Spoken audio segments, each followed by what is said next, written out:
સિહોર તાલુકાના ટોડી ગામમાં સિંહના હુમલાની ગંભીર ઘટના સામે આવી છે।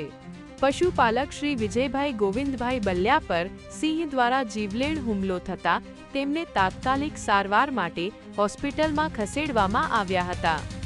ઘટનાની જાણ થતાં પાલીતાણા 102 વિધાનસભાના ધારાસભ્ય શ્રી ભીખાભાઈ બારૈયા તેમજ ગુજરાત સંઘના માનદ મંત્રી શ્રી ભગીરથસિંહ સરવૈયાએ હોસ્પિટલ ખાતે પહોંચી ઘાયલની મુલાકાત લીધી અને તબીબો પાસેથી તેમની સારવાર અંગે વિગતવાર માહિતી મેળવી। તેમણે પરિવારજનોને સાંત્વના પાઠવી અને હિંમત આપી। ધારાસભ્ય શ્રી ભીખાભાઈ બારૈયાએ આ ઘટનાને ગંભીરતાથી લઈ વન મંત્રી શ્રી અર્જુનભાઈ મોઢવાડિયા તથા ડીએફઓ સાથે ટેલિફોનિક ચર્ચા કરી વન્યજીવોના વસવાટ વિસ્તારની આસપાસ રહેતા ગ્રામજનો અને પશુપાલકોની સુરક્ષા માટે તાત્કાલિક અને જરૂરી પગલાં લેવા રજૂઆત કરી। આ પ્રસંગે ટોડી ગ્રામ પંચાયતના સરપંચ શ્રી વેલુબા ગોહિલ, ઉપસરપંચ શ્રી વાઘજીભાઈ તેમજ અન્ય આગેવાનો પણ ઉપસ્થિત રહ્યા।